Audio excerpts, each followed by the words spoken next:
बिस्मिल्लाहिर्रहमानिर्रहीम। अस्सलाम वालेकुम क्लास। आज जो हमारा नेक्स्ट टॉपिक है वो है ट्रेजरी स्टॉक। बेटे जब कोई कंपनी बनाई जाती है तो कंपनी अपने शेयर जनरल पब्लिक को सेल करते हैं, जैसे कि हमें पता है। फॉर एग्जांपल अगर किसी कंपनी के पास 1000 शेयर्स हों, उसमें से 600 शेयर्स कंपनी जनरल पब्लिक को सेल कर दे, तो बाकी जो 400 बच जाते हैं वो ट्रेजरी स्टॉक कहलाते हैं। और वो शेयर्स कंपनी एमरजेंसी कंडीशन में यूज़ कर सकती है, यानी अगर कंपनी को पैसों की ज़रूरत हो तो कंपनी ने जो शेयर्स रखे हुए होते हैं रिजर्व्स में, उनको सेल कर देते हैं, यानी उन शेयर्स में जो रिजर्व रह जाता है उसे ट्रेजरी स्टॉक बोलते हैं। मीन सिंपल सी बात है कि अगर एक कंपनी ने फॉर एग्जांपल 10 शेयर्स जो हैं वो इशू करने किए हैं, जिसमें से 6 शेयर्स जो हैं वो सेल कर दिए हैं, बाकी 4 शेयर्स कंपनी के पास मौजूद हैं रिजर्व्स में, तो वो 4 शेयर्स ट्रेजरी स्टॉक कहलाएंगे। क्लियर है। उसके बाद है हमारे पास परचेजिंग ट्रेजरी स्टॉक, जहाँ पहले टेबल में वो आपको बता रहा है कि साइबर एक कंपनी है जिसके एसेट्स में कैश है जो कि 30,000 है और बाकी एसेट 95,000 का है। टोटल हमारे पास कितना हो गया, 1,25,000 का एसेट मौजूद है कंपनी में। उसके बाद इक्विटी में कॉमन स्टॉक 1,00,000 का है और अर्निंग यानी इनकम जो है वो 25,000 है, तो ये भी 1,25,000, यानी हमारा एसेट बराबर हो गया इक्विटी प्लस लाइबिलिटी के, यानी दोनों तरफ हमारे पास 1,25,000 बन जाता है। नेक्स्ट वो में बता रहा है कि कंपनी ने खुद 1,000 शेयर्स 11,500 में ख़रीदे हैं। ठीक है, खुद ख़रीदे हैं। तो ट्रेजरी स्टॉक की एंट्री हमारे पास 11,500 कर दी गई है और कैश जो कि निकल रहा है वो क्रेडिट हो जाएगा। ठीक है। नेक्स्ट इस पेज पे के पहले टेबल में उस ट्रेजरी स्टॉक की एंट्री की गई है जो कि कैश हमारा 30,000 से 18,500 हो गया, यानी 11,500 अगर 30,000 में से माइनस करें तो हमारे पास कितना बच गया, 18,500। और इक्विटी की साइड पर भी माइनस हो जाएगा और दोनों साइड्स हमारी यानी एसेट और इक्विटी प्लस लायबिलिटी बराबर ही रहेंगी। उसके बाद हमारे पास रिटायरिंग स्टॉक। बेटे रिटायर मतलब ख़त्म कर देना, ठीक है, वैनिश कर देना, गायब कर देना, फिनिश कर देना, यानी कंपनी ने अगर कोई स्टॉक इशू किया है तो उसे ख़त्म करना।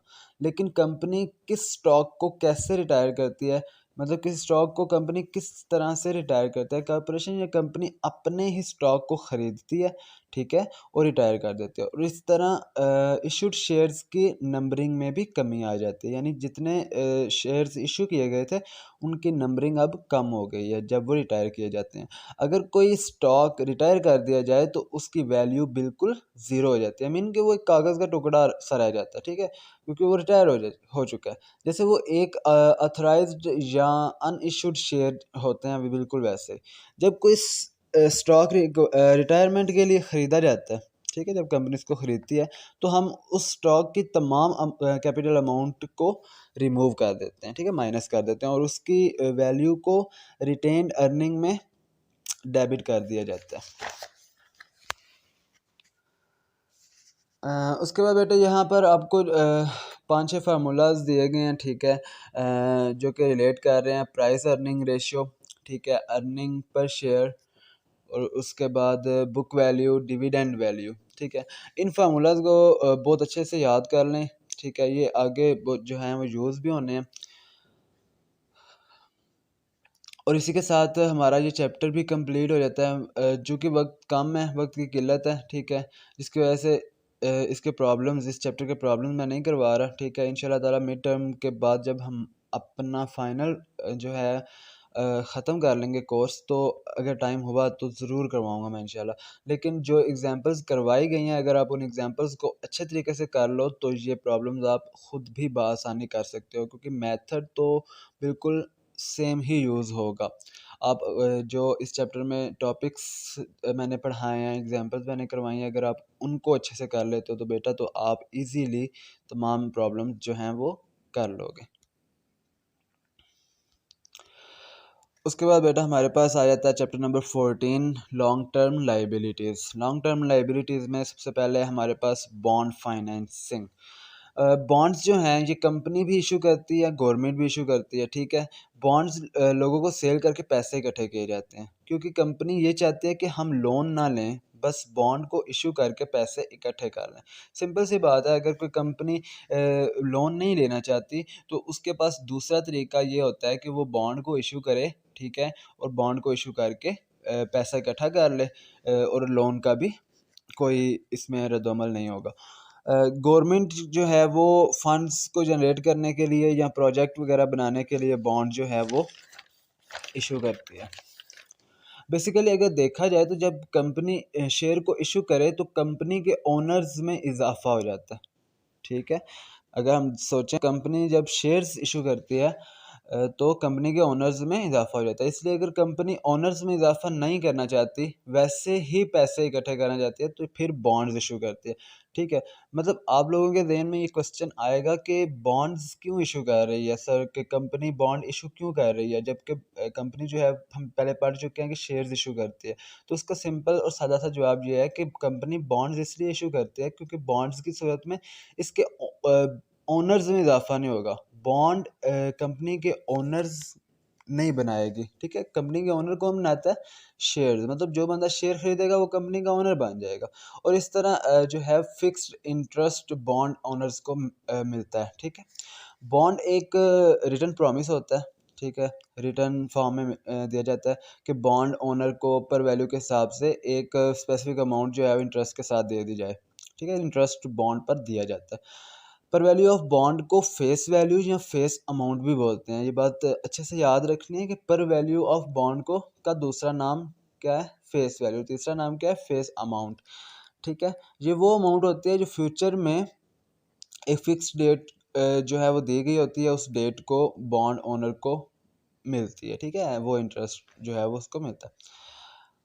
उसके बाद हमारे पास आ जाते हैं एडवांटेजेस ऑफ बॉन्ड। बेटा पहला फ़ायदा ये है कि कैपिटल कंट्रोल को इफ़ेक्ट नहीं करती, यानी कंपनी के ओनर्स में इजाफा नहीं करती। मैं ऑलरेडी बता चुका हूँ कि कंपनी के ओनर्स में बॉन्ड के खरीदो फरोख्त से जो है वो इजाफा नहीं होता। कोई भी बंदा बॉन्ड खरीद के ये नहीं बोल सकता कि मैं उस कंपनी का ओनर हूँ, ठीक है। तो पहला फ़ायदा ये है। दूसरा, हमारे पास बॉन्ड पर जो इंटरेस्ट दिया जाता है उसमें से कंपनी अपने टैक्स को भी डिडक्ट करती है, लेकिन इक्विटी यानी शेयर्स में ऐसा नहीं होता। मतलब सिंपल सी बात है कि जो बॉन्ड आपने कंपनी ने इशू किए हैं उस बॉन्ड पर आपने इंटरेस्ट देना है, ठीक है। कंपनी ने जब इंटरेस्ट देना है तो उस इंटरेस्ट पर, ठीक है, इंटरेस्ट में से जो टैक्स गवर्नमेंट कंपनी से ले रही है आप उस बॉन्ड के इंटरेस्ट में से डिडक्ट कर लोगे, ठीक है। ये दूसरा फ़ायदा किसको है? कंपनी को। नेक्स्ट थर्ड है हमारे पास, बॉन्ड्स कंपनी के रिटर्न्स को बढ़ा देती है, ठीक है। अगर कोई कंपनी बोरोड फंड यानी बॉन्ड से ज़्यादा रिटर्न या इनकम कमाती है तो कंपनी कंपनी के एसेट्स में इजाफा हो जाता है। बेटा सिंपल सी बात है कि जब कोई कंपनी बॉन्ड इशू करती है तो कंपनी के पास पैसा आता है, ठीक है। कंपनी के पास पैसा आता है और कंपनी जब वो पैसा लगाती है किसी भी चीज़ में तो कंपनी की इनकम में अगर इजाफा हो जाए तो उसे हम क्या बोलते हैं? उसे हम ट्रेडिंग ऑन इक्विटी बोलते हैं, ठीक है। नेक्स्ट हमारे पास आ जाते हैं disadvantages of bonds. Bonds equity पर रिटर्न को कम भी कर सकते हैं। ज़रूरी नहीं है कि अगर आपने बॉन्ड कंपनी ने बॉन्ड इशू किए हैं तो उस पर कंपनी को जो है अर्निंग ज़्यादा हो सकता है अर्निंग में कमी आ जाए। तो जब कंपनी बोरोड इनकम या बॉन्ड से कम रिटर्न कमाती है तो इक्विटी पर रिटर्न कम हो जाता है। इसका जो है रिस्क भी होता है, ठीक है। यानी दोनों रिस्क होते हैं, आपको एडवांटेज भी हो सकता है, डिसएडवांटेज भी हो सकता है। एडवांटेज क्या होता है कि अगर इनकम बढ़ जाए बॉन्ड्स से, बॉन्ड्स आपने इशू किए कंपनी ने, तो जब कंपनी ने बॉन्ड्स इशू किए तो उन बॉन्ड्स पर इसकी वजह से कंपनी की इनकम बहुत ज़्यादा हाई भी हो सकती है और पहले से कम भी हो सकती है। पहले से कम होगी तो डिसएडवांटेज और अगर पहले से ज़्यादा होगी तो एडवांटेज। और इस एडवांटेज को हम क्या बोलते हैं? Trading on equity. दूसरा जो नुकसान होता है वो क्या है? बॉन्ड की सूरत में इसको दोनों तरह का इंटरेस्ट जो है वो रिक्वायर्ड होता है, ठीक है। दो तरह का इंटरेस्ट पे करना होता है। एक पीरियाडिक यानी टाइम पीरियड के मुताबिक, ठीक है। मतलब एक सेमी एनुअली आपने इंटरेस्ट जो है वो पे करना है बॉन्ड पर। 6 माह बाद कंपनी ने जो है वो उस बॉन्ड पर कुछ ना कुछ बॉन्ड ओनर को देना है, ठीक है। एक इसे हम पीरियोडिक बोलते हैं, ठीक है, उसके मुताबिक अदा करना है। दूसरा बॉन्ड जो है वो मेच्योरिटी पर वैल्यू अदा करना ज़रूरी होता है, मतलब जब बॉन्ड मेच्योर हो जाता है तो तब अदा करें, जो कि कंपनी के लिए एक बर्डन है। कंपनी के लिए दोनों ही बर्डन है, ज़ाहिर है कंपनी ने दो तरह का इंटरेस्ट जो है वो पे करना है, तो ये दो कंपनी के लिए बर्डन है, और कंपनी की अर्निंग भी इससे क्या हो जाती है, कम हो जाती है। उसके बाद बेटे हमारे पास जो नेक्स्ट है वो है बॉन्ड इशुइंग प्रोसीजर।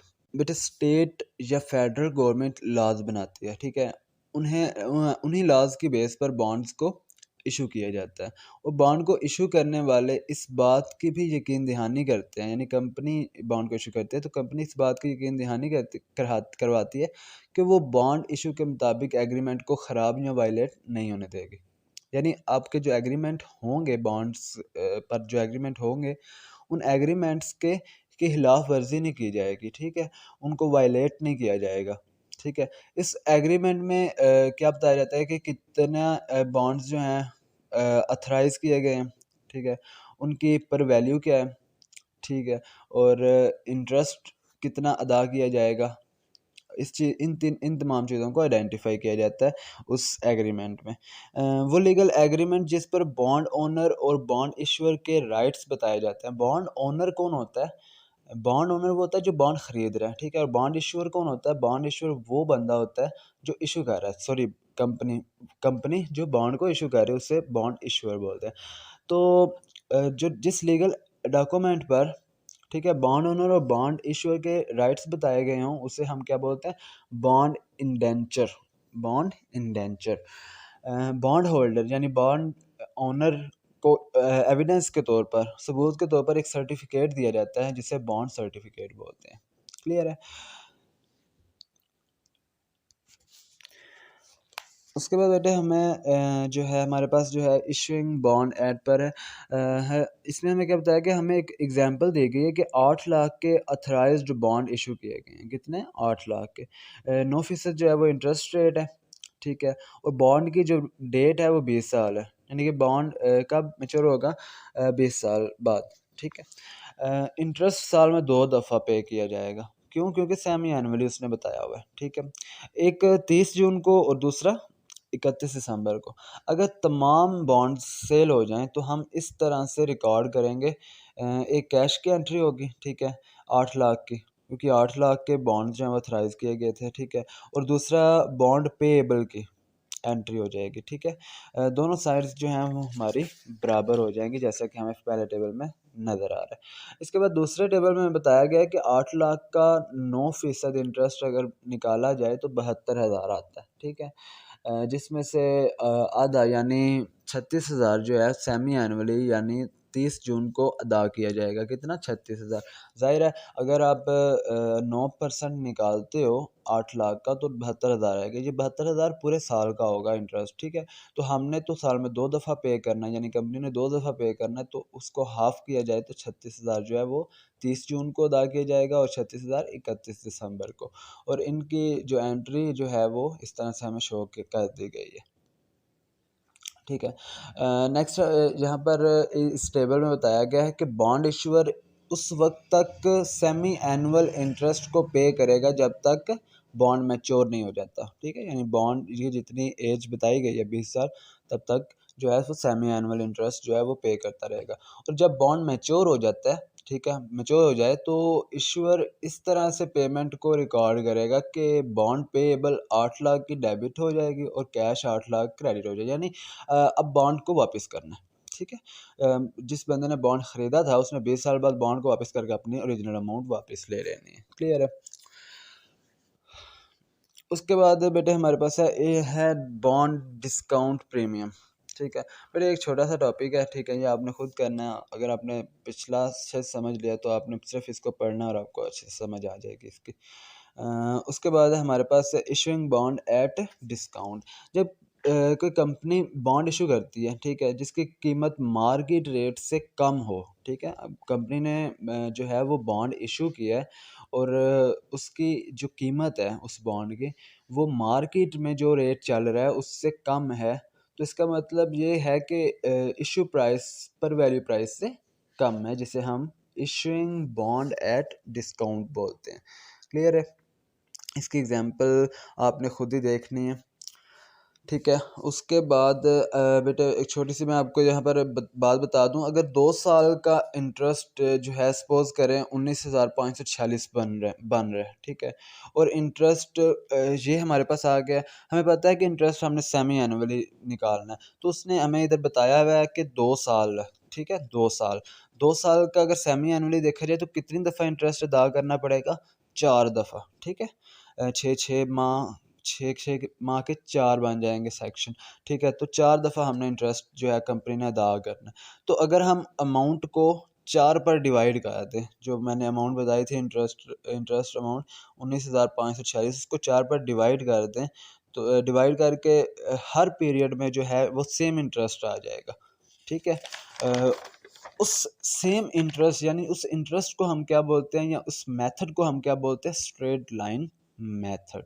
ठीक है, क्लियर है बेटा? ये बस जहन में रखनी है। सिंपल सा है कि अगर इंटरेस्ट 2 साल का एक बॉन्ड पर बता दिया जाए और उस इंटरेस्ट को, ठीक है, टाइम पीरियड्स पे डिवाइड कर दें कि कितनी दफ़ा हम आपने इंटरेस्ट पे करना है, वो हमारे पास टाइम पीरियड आ जाएगा। उस पर डिवाइड कर दें तो आपके पास एक अमाउंट आएगी जो हर हर टाइम पीरियड में आपको पे करना पड़ेगा, और हम इस मेथड को क्या बोलते हैं? स्ट्रेट लाइन मेथड बोलते हैं। उसके बाद हमारे पास आ जाता है इशूइंग बॉन्ड एट प्रीमियम, ठीक है। सिंपल जो हमने इससे पिछला देखा है एट डिस्काउंट, डिस्काउंट का उल्ट है, ठीक है। जब बॉन्ड रेट मार्केट रेट से हाई हो, वो तो क्या था कि बॉन्ड रेट मार्केट रेट से लो, लेकिन प्रीमियम का क्या मतलब है? हाई हो। बॉन्ड रेट, बॉन्ड का जो रेट है वो मार्केट में जो रेट चल रहा है उससे अगर हाई होता है तो उसे हम क्या बोलते हैं? प्रीमियम, ठीक है। जहाँ बॉन्ड को उस प्राइस पर सेल किया जाता है जो पर वैल्यू से ज़्यादा होती है, और डिस्काउंट वाली क्या थी? जो पर वैल्यू से कम होती है, ठीक है, क्लियर है। सिंपल सी बात है कि जब बॉन्ड का रेट मार्केट के रेट से हाई होता है तो उसे हम प्रीमियम बोलते हैं। बॉन्ड को उस प्राइस पर सेल किया जाता है जो पर वैल्यू से ज़्यादा होती है। पर वैल्यू से ज़्यादा मतलब उसकी ओरिजिनल वैल्यू कुछ और है, लेकिन आप जो कंपनी जो है वो उसको उससे ज़्यादा का बेच रही है, तो उसे हम क्या बोलेंगे? प्रीमियम। इसकी भी एग्जांपल बेटे आपने खुद ही करनी है, सिंपल और आसान सी है, सिर्फ आपने एक दफ़ा इसको पढ़ना ही है। उसके बाद बेटे इसमें भी हमें स्ट्रेट लाइन मेथड, इसके स्ट्रेट लाइन मेथड में भी स्ट्रेट लाइन मेथड सेम ही है, ठीक है। आपने क्या करना है? जो इंटरेस्ट अमाउंट बनती है टोटल, अगर उसको डिवाइड कर दिया जाए टाइम पीरियड्स पे, तो टाइम पीरियड पे डिवाइड करने के बाद जो आंसर आता है आपको, मतलब वो आपने हर पीरियड में वो इंटरेस्ट जो है वो अदा करना है कंपनी ने। तो इस मेथड को हम क्या बोलते हैं? इस मेथड को हम स्ट्रेट लाइन मेथड बोलते हैं। सेम वही है, स्ट्रेट लाइन मेथड एक ही होता है, ठीक है। स्ट्रेट लाइन मेथड का सिंपल सा मीनिंग कि आप लोगों ने हर पीरियड में सेम अमाउंट जो है वो पे करनी है। क्लियर है? उम्मीद करता हूँ कि आपको ये टॉपिक अच्छे से समझ आ गए होंगे। थोड़ी सी आपको मेहनत की ज़रूरत है, थोड़ा सा आपने बुक को भी यूज़ करना है, साथ बुक को रख के आप लोगों ने, आप अगर इस लेक्चर को दोबारा से सुन लें तो आपको इजीली जो है वो कवर हो जाएगा। उम्मीद तो यही है कि आपको पहले ही क्लियर हो चुका है, ठीक है। ओके बेटे, अल्लाह हाफिज़।